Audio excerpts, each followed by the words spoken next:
تلاوت قرآن یا فضائل تعلیم کیا بہتر ہے؟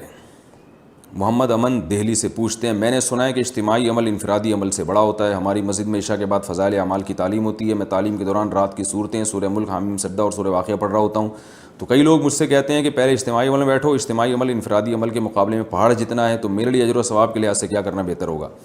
بھائی شریعت میں اجتماعی عمل بھی ضروری، انفرادی بھی ضروری۔ تو اگر آپ تبلیغ کے کام سے جڑے ہوئے ہیں، پھر تبلیغ والوں کی ایک ترتیب ہے کہ رات کو اجتماعی عمل ہوتا ہے تو آپ کو چاہیے کہ ایک 1.5 انچ کی الگ مسجد نہ بنائیں، بلکہ اسی عمل میں شریک ہو جائیں جیسے کہ سارے ساتھی آپ کے شریک ہیں، پھر اس سے فارغ ہو کے آپ اپنا انفرادی عمل بھی کریں۔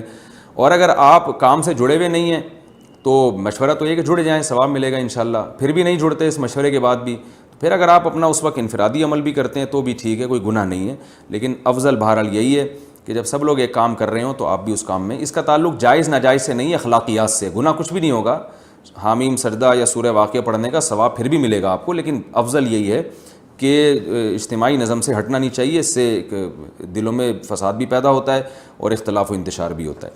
لیکن جب اجتماعی عمل ہو رہا ہو تو اس وقت کی بات ہے یہ، اگر نہیں ہو رہا تو پھر شریعت میں انفرادی عبادت کی بھی بہت اہمیت ہے۔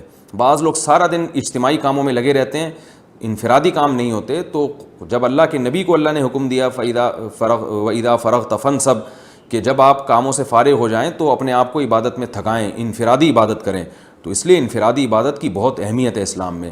اور تہجد ہے یا دعائیں ہیں یا ذکر اذکار ہے، یہ انفرادی طور پہ کرنا بھی بہت زیادہ ضروری ہے۔